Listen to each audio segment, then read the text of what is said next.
अनमोल मोती कार्यक्रम में आपका स्वागत है। ओम शांति। जब हम परमपिता परमात्मा के अडॉप्टेड चिल्ड्रन अर्थात मुख वंशावली संतान बनते हैं तो हमारे जन्म लेते ही, जिसको हम अलौकिक जन्म भी कह सकते हैं, मरजीवा जन्म भी कह सकते हैं, जिसका अर्थ है कि अपने उसी जन्म में जो हमारा शारीरिक लौकिक जन्म होता है, उसमें जब हम परमपिता परमात्मा की संतान बनते हैं तो उसी समय हमें एक बहुत बड़ी उपलब्धि हो जाती है, और वो ये है कि हम विनाशी से अविनाशी बन जाते हैं। जिसका मतलब ये है कि हम मृत्यु को प्राप्त होने वाले शरीरधारी से हम सदा शाश्वत अनादि अविनाशी आत्मा स्वरूप में अपने को जान लेते हैं। जो हम जन्म जन्मांतर से प्रार्थना करते आए कि हे ईश्वर, हमें मृत्यु से अमृतत्व की ओर ले चल, क्योंकि मृत्यु का भय सबसे बड़ा भय है। व्यक्ति सोचता है और देखता भी है कि शरीर छोड़ने के साथ उसका इस जन्म का सब कुछ समाप्त हो जाता है। सारे संबंध, सारी संपत्ति, सारे साधन आत्मा यहीं छोड़ जाती है, क्योंकि व्यक्ति अपने आप को शरीर मान रहा होता है। इसलिए वो समझता है कि मेरा तो कुछ भी नहीं बचा, जैसे वो एक अंधियारे गलियारे के अंदर चले जाता है। ये भय उसको हर वक्त सताता रहता है, क्योंकि कलयुग के अंदर अकाल मृत्यु का बाज़ार गर्म रहता है। ऐसा नहीं है कि व्यक्ति कोई अपनी जीवन की पूरी अवधि के बाद ही शरीर छोड़ता है। कलयुग में तो कभी भी किसी की भी मृत्यु हो सकती है। इसलिए जब परमात्मा अवतरित होते हैं और वो हमको बताते हैं कि तुमने पूर्व काल में एक बहुत बड़ी भूल की कि अपने आप को शरीर मानने लग गए, और इसलिए अपने आप को मृत्यु को प्राप्त होने वाला मानने लग गए, और तुम्हारे अंदर बस यही भावना रही कि जो कुछ है वो मेरे इसी जन्म के लिए है, इसी जन्म के लिए मेरे संबंध हैं, इसी जन्म के लिए मेरे साधन हैं, इसी जन्म के लिए मेरी संपत्ति है, इसी जन्म का मेरा सुख दुख है। तो जब परमात्मा हमें बताते हैं कि तुम तो आत्मा हो, ये शरीर तुम्हारा एक चोला है, एक माध्यम है, ये शरीर तुम्हारे एक अभिव्यक्ति का, कर्म करने का, कर्म का फल भोगने का एक माध्यम है, लेकिन तुम तो अविनाशी आत्मा हो। तो सबसे बड़ी उपलब्धि तो हमको ये हो गई कि हम अपने आप को अपने असली रूप में अर्थात अविनाशी आत्मा के रूप में देखने लग गए। अब जब हम अविनाशी आत्मा हो गए तो हमारे अंदर जो कुछ भी हम अपने अंदर धारण करते हैं आत्मा के अंदर, वो भी अविनाशी हो जाता है। इसलिए हमें एक बहुत बड़ा धैर्य, एक बहुत बड़ी तसल्ली हो जाती है कि शरीर छोड़ने के बाद ऐसा नहीं कि सब कुछ हमारा चला जाता है, बल्कि संस्कार रूप में आत्मा के अंदर जो कुछ भी हमने भरा होता है वो हमारे साथ रहता है। इस जन्म में भी रहता है और अगले जन्म में भी साथ हमारे जाता है। इसलिए एक तो ये तसल्ली बहुत बड़ी चीज़ है। जिस कारण से हम दूरंदेशी हो जाते हैं, दूरदर्शी हो जाते हैं। कहा जाता है समझदार मनुष्य वो है जो दूरदर्शी हो, जो अपने भविष्य के बारे में भी सोचे। लेकिन जब हम अपने को शरीर मानते थे तो हमारी दूरदर्शिता केवल इस शरीर की वृद्ध अवस्था तक होती थी। लेकिन जब हमको पता लगा कि मैं तो आत्मा हूँ, तो हमारी दूरदर्शिता भी बहुत काल की अविनाशी हो गई कि जो कुछ मैं आत्मा में भरूंगा, शरीर तो बदलते रहेंगे लेकिन वो मेरे साथ चलेगा। इसलिए क्यों ना मैं आत्मा के अंदर पूंजी भरूं, कुछ पुण्य कर्मों का खाता जमा करूं। दूसरी बात जो हुई वो ये हुई कि जब हम अपने आप को शरीर मानते हैं तो इस सृष्टि के ऊपर भी विचरते हुए हम किसी न किसी प्रकार की हदों में आ जाते हैं। जैसे हम देखते हैं कि शरीर के आधार पर जिस देश में हम जन्म लेते हैं तो हम उस देश के वासी कहलाने लग जाते हैं। जिस भाषा को हम मातृभाषा के रूप में सीखते हैं वो भाषा को हम अपनी भाषा मानने लग जाते हैं। तो अन्य सभी अनेक भाषाएं हमारे लिए जैसे कि दूसरों की हो जाती हैं। उस प्रकार से हम अपने आप को अनपढ़ ही महसूस करते हैं कि कहाँ मेरी 1 या 2 या 10 भाषाएं, कहाँ दुनिया की सैकड़ों भाषाएं। इसी प्रकार से रंग के आधार पर हम जानते हैं कि इस दुनिया के अंदर शरीर के रंग तो काला भी होता है, गोरा भी होता है, पीला भी होता है। उस आधार पर भी हम आपस में मतभेद शुरू कर देते हैं, जिसको हम रेशियल डिस्क्रिमिनेशन कहते हैं। इसके अलावा हम गरीब अमीर, छोटा बड़ा, स्त्री पुरुष अनेक प्रकार की हदों में बढ़ जाते हैं क्योंकि हम शरीरों को देखते हैं। लेकिन जो ही हम परमपिता परमात्मा की संतान अपने आप को आत्मा रूप से मानना शुरू करते हैं तो हम दूसरों को भी उसी प्रकार से परमपिता की परमात्मा की संतान आत्माएं मानने लगते हैं। इस रीति से आत्मिक रूप से एक तो हम भाई भाई हो जाते हैं, तो भाइयों के अंदर स्वाभाविक स्नेह रहता है, भाइयों के अंदर एक दूसरे को सहयोग देने की भावना रहती है, एक दूसरे से नेचुरल ही सहानुभूति रहती है। तो उस प्रकार से सारे विश्व की आत्माओं को, चाहे वो किसी भी देश की हों, किसी भी भाषा की हों, किसी भी रंग की हों, गरीब हों या अमीर हों, उनको हम आत्मिक रूप से जब देखते हैं तो जो मानव के अंतःकरण में एक भावना रहती है कि सबका पिता एक परमात्मा है, सबका मालिक एक है और हम सब उस पिता की संतान हैं, वो एक प्रैक्टिकल रूप जीवन में लेने लग जाती है। और उसका दूसरा लाभ क्या होता है कि सारा विश्व ही हमारे लिए एक परिवार हो जाता है और सारा विश्व ही अपना हो जाता है। तो किस प्रकार से हम एक तरफ समय के आधार अनुसार हम शाश्वत और अविनाशी हो जाते हैं और एक तरफ दूसरी तरफ हम स्थान के आधार पर भी अनलिमिटेड यानी बेहद के हो जाते हैं। सारा विश्व हमारा है, सारा ही विश्व हमारे परमपिता परमात्मा की रचना है और इसलिए हम सारा वैश्विक अपना दृष्टिकोण अपना लेते हैं। ये हो गया स्थान के आधार पर और समय के आधार पर कि अगले आने वाले जन्मों में भी, अपने भविष्य में भी हम अनादि अविनाशी रूप में रहते हैं, यहीं रहते हैं, चोला बदलते रहते हैं। तो ये भी हमें एक बहुत बड़ा बिरहद रूप दे देता है कि हम अविनाशी सत्ता हैं।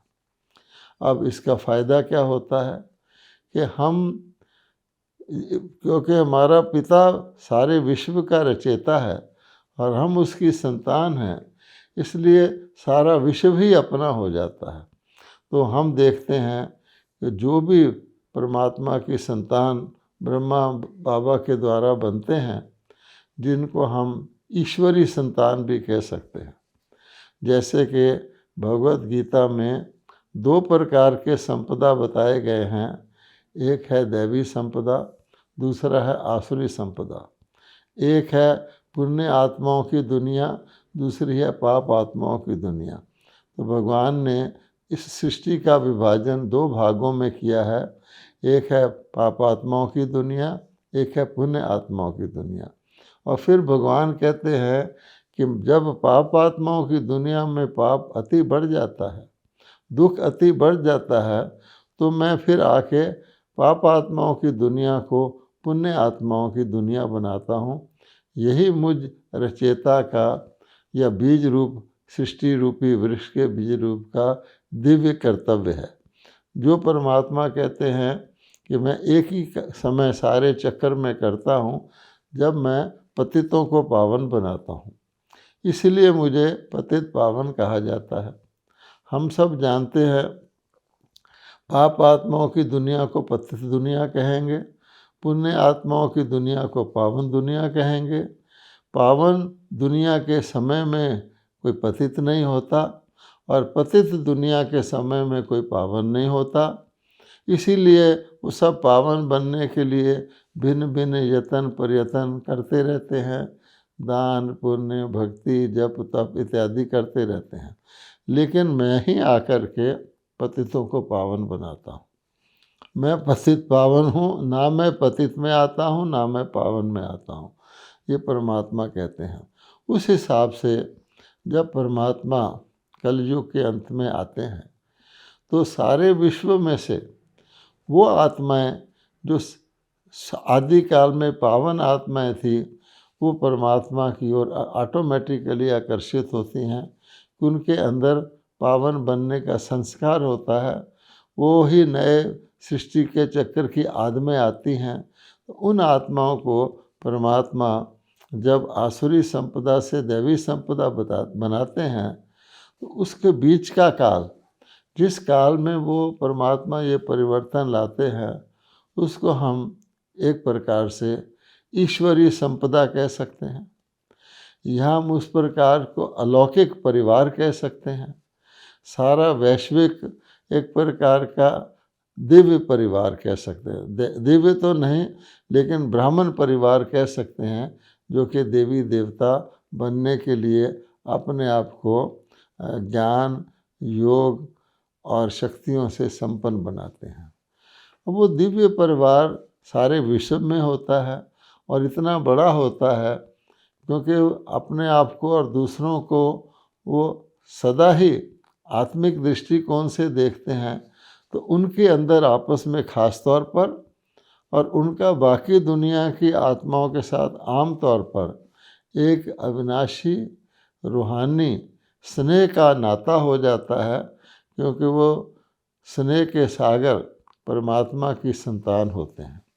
तो ऐसे बिरहद सारे विश्व में फैले हुए अलौकिक या अव्यक्त परिवार का सदस्य होने के नाते हमें अपने भाग्य पर कितना नाज होता है कि सारे सृष्टि चक्र के इतिहास में ना तो देवताओं को, ना ऋषि मुनियों को, ना अन्य वैज्ञानिकों को, किसी को भी इस प्रकार का परम सौभाग्य प्राप्त नहीं होता जो परमपिता परमात्मा से ईश्वरी परिवार को या अलौकिक अव्यक्त परिवार को जो सारे विश्व में फैला हुआ प्राप्त होता है। अन्य सभी किसी न किसी प्रकार की हद में होते हैं कि वो सब शरीरधारी होते हैं और एक समय पर उनका एक संपदा होता है। जब देवता होते हैं तो ऋषि मुनि नहीं होते, जब ऋषि मुनि होते हैं तो देवता नहीं होते, फिर जब साधारण पतित मनुष्य होते हैं तो देवता और ऋषि मुनि भी नहीं रहते। इस प्रकार से गीता में भगवान ने कहा है कि सतोगुणी होते हैं तो रजोतमोगुणी नहीं होते, रजोगुणी होते हैं तो सतोतमोगुणी नहीं होते, और जब तमोगुणी होते हैं तो सतो रजोगुणी नहीं होते।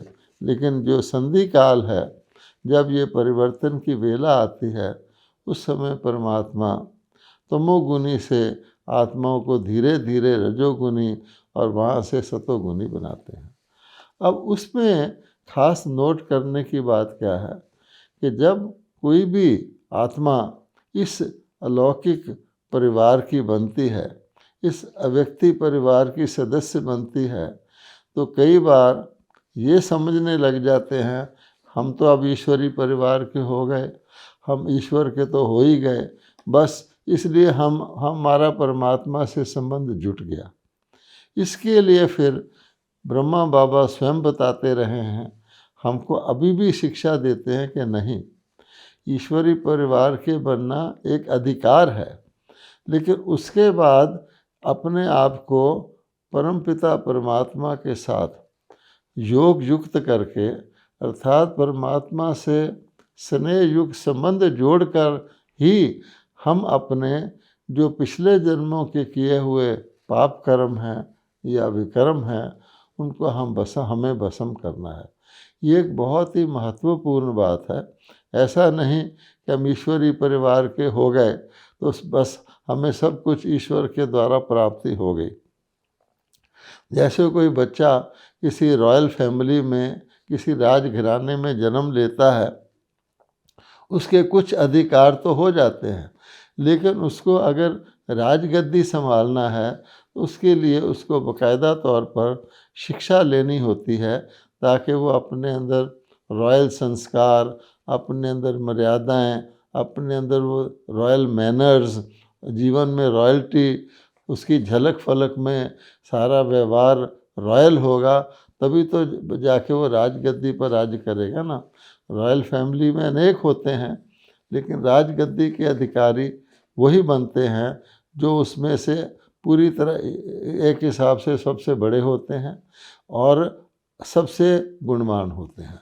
अगर कोई आयु में बड़ा भी है लेकिन गुणवान नहीं है, तो राजा स्वयं ही अपने अगले संतान को अपनी राजगद्दी देकर जाता है। इसलिए भगवान कहते हैं कि ब्रह्मा बाबा, जिसका शिव बाबा शरीर रूपी रथ लेकर जिसके मुख के द्वारा सारा ज्ञान सुनाते हैं, वो भी कहते थे कि मुझे भी ये ठीक है कि परमात्मा ने मेरे शरीर रूपी रथ लिया है, लेकिन मुझे भी परमात्मा को याद करके योग युक्त रहकर निरंतर उनकी याद में रहकर ही अपने विकर्मों को दगत करना है।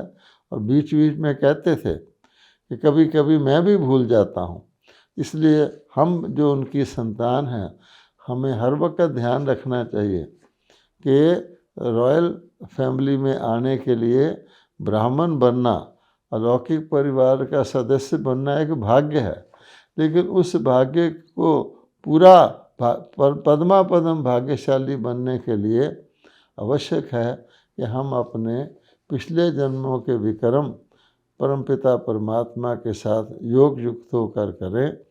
वही योग भारत के प्राचीन योग के नाम से प्रसिद्ध है। और भगवत गीता में साफ कहा है कि मन मना भव, कि मन को मेरे में लगाओ, और साथ साथ कहा है कि मेरी शरण में आ जाओ, सर्वधर्मान परित्यज, पूरा ध्यान मेरे साथ लगाओ, तभी मैं तुम्हें पिछले सब पापों से मुक्त करूँगा। तो ये अति आवश्यक है। हम ऐसा ना समझें कि हम बस भगवान के बच्चे बन गए तो उससे हमें ऑटोमेटिकली प्राप्तियां हो जाएंगी। दूसरी बात यह है कि कई लोग हमसे पूछते हैं कि आप लोग आंखें खोलकर योग कैसे लगाते हो। आज तक तो उन्होंने यही सुना हुआ है कि जब भी कोई साधु महात्मा ध्यान में लगाता है तो आंखें बंद कर लेता है, लेकिन आप तो आंखें खुली रख के योग लगाते हो। इसका भी परमपिता परमात्मा ने हमें अर्थ बताया है कि एक तो ये है कि आंखें बंद आप कितनी देर तक रख सकते हो। मान लीजिए आप भोजन बना रहे हैं, आप कार चला रहे हैं, तो ऐसे बहुत से काम हैं जो आप आंखें बंद करके तो कर ही नहीं सकते, और भगवान हमको कर्म योग सिखाते हैं। आंखें बंद करके तो आप कर्म योग नहीं कर सकते। दूसरी बात यह है कि आंखें बंद क्यों करते हैं। आंखें बंद इसीलिए करते हैं, जितने भी साधक होते हैं, साधु सन्यासी आदि, कि हमारा ध्यान आंखें बंद करने से बाहर की सब आकर्षणों से हट जाए, हमारी आंखें चलायमान ना हो, हमारे मन के अंदर चंचलता ना आए। ख़ास तौर पे क्योंकि काम विकार को जीतने की बात होती है, आत्मा को पवित्र बनाने की बात होती है और काम विकार ही पतितपना लाता है। इसलिए वो सोचते हैं कि ख़ास तौर पे स्त्री को देख करके वो सोचते हैं हमारा मन चंचल ना हो जाए, तो हम आंखें बंद करके योग लगाते हैं, ध्यान लगाते हैं। कई तो स्त्रियों को देखते भी नहीं हैं, पीछे की तरफ बैठ करके अपना सत्संग करवाते हैं। अब भगवान कहते हैं कि तुमको मनोवृत्ति को प्रबल बनाना है, अपनी मनोवृत्ति को पावन सात्विक बनाना है, ताकि तुम्हारी आंखें खुली भी रहें तो तुमको देखना है कि मेरा मन चलायमान तो नहीं होता, मेरे अंदर चंचलता तो नहीं आती। इसमें काम विकार की बात भी होती है और साथ साथ अन्य जितनी भी कलयुगी वस्तुएं हैं, चाहे वो खाने पीने की चीज़ें हैं, जिह्वा का स्वाद है, चाहे वो वस्त्र हैं अनेक प्रकार के कलयुग के अंदर आकर्षक वस्त्र, आभूषण इत्यादि, जैसे बहुत बड़ा घर, बहुत बड़ी कार इत्यादि इत्यादि जो होता है, वो सारी चीज़ों के प्रलोभन हमारे को आकर्षित तो नहीं करते। इसलिए स्वाभाविक तौर पर जैसे एक व्यक्ति आंखें खोलता और बंद करता है, उस स्वाभाविक स्थिति में रहकर ही हमको परमात्मा से स्नेह रख के योग लगाना है, ताकि वो स्वाभाविक अभ्यास हो, उसमें ही हमको इसको पार करना है, अपने आप को विजयी बनाना है कि हम किसी भी प्रकार के इस प्रकार के आकर्षण के, चाहे वो वस्तुओं का आकर्षण हो, चाहे वो किसी चीज़ का हो, उससे हम बचे रहें। और इसके लिए परमात्मा ने हमको बताया है कि आने वाली सतयुगी दुनिया में हम सब अधिकारी होंगे, चाहे वो महाराजा हैं, चाहे वो प्रजा हैं। सतयुग की सभी आत्माएं अधिकारी होती हैं, अर्थात वो किसी भी चीज़ के अधीन नहीं होती। अधीन का मतलब होता है कि हम मालिक नहीं हैं। तो जो मालिक नहीं है वो फिर सतयुग में आ नहीं सकता, क्योंकि सतयुग में हम प्रकृति के भी मालिक रहते हैं, अपने मन के भी मालिक रहते हैं। मन जीत कहा जाता है, माया जीत कहा जाता है। तो अपने आयु के भी हम मालिक रहते हैं। हमारा समय है, श्वास है, संकल्प हैं, सब श्रेष्ठ चलते हैं।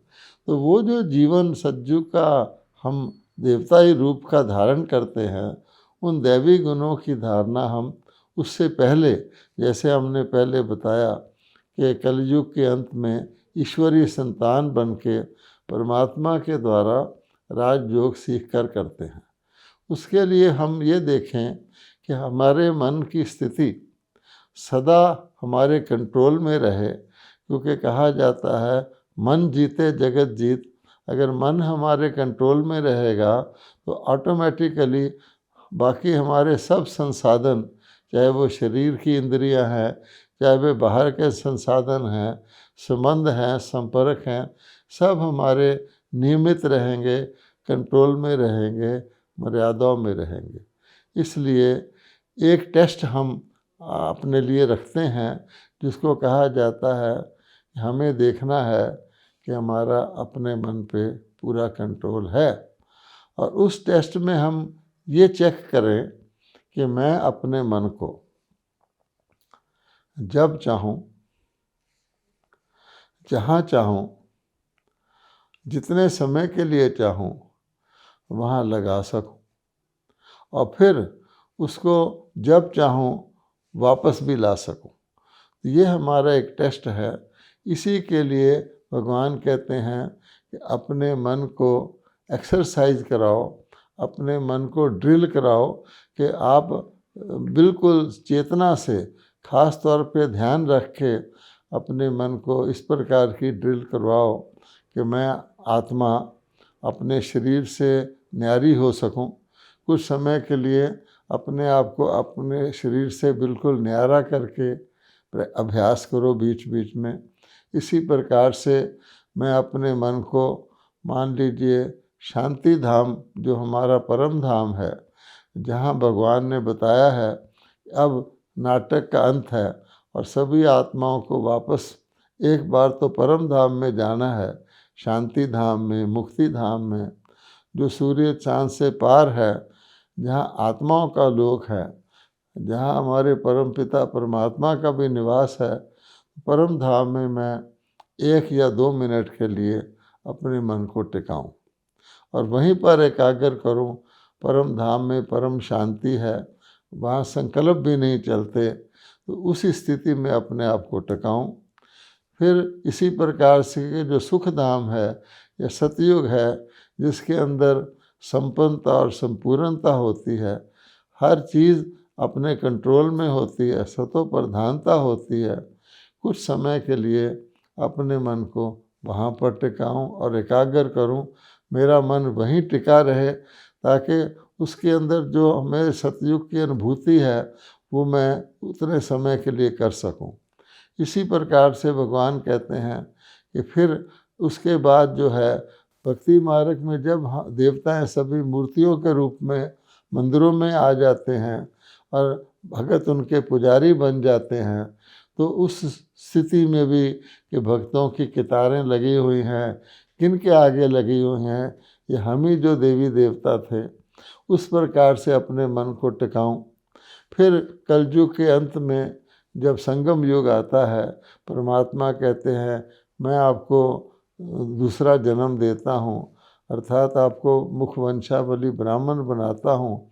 उस समय जो मैं आपको तीनों कालों तीनों लोकों का ज्ञान देता हूँ, आत्मा का ज्ञान देता हूँ, उस स्थिति में भी अपने मन को हम कुछ समय के लिए टिकाएं और फिर उसके पश्चात अव्यक्त लोक, फरिश्ता लोक, सूक्ष्म लोक जिसमें कहते हैं जहाँ हड्डी मांस का शरीर नहीं होता, हम अपना सूक्ष्म शरीर धारण करते हैं, जहाँ हमारे प्रजापिता ब्रह्मा भी वर्तमान समय हैं और निराकार शिव बाबा और ब्रह्मा बाबा दोनों अव्यक्त रूप में विराजमान है।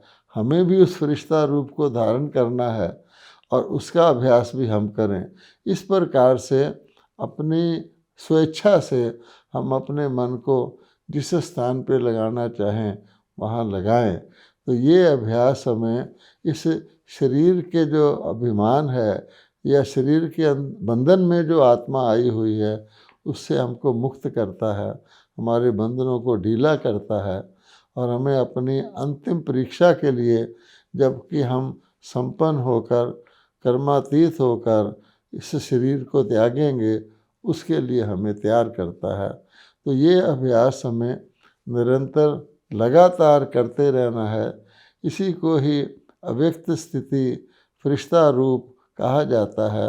इस धरती पर रह करके हम फरिश्ता रूप में रहें। फरिश्ते को दिखाया जाता है कि उसके पर होते हैं, अर्थात उसका धरती से कोई रिश्ता नहीं होता।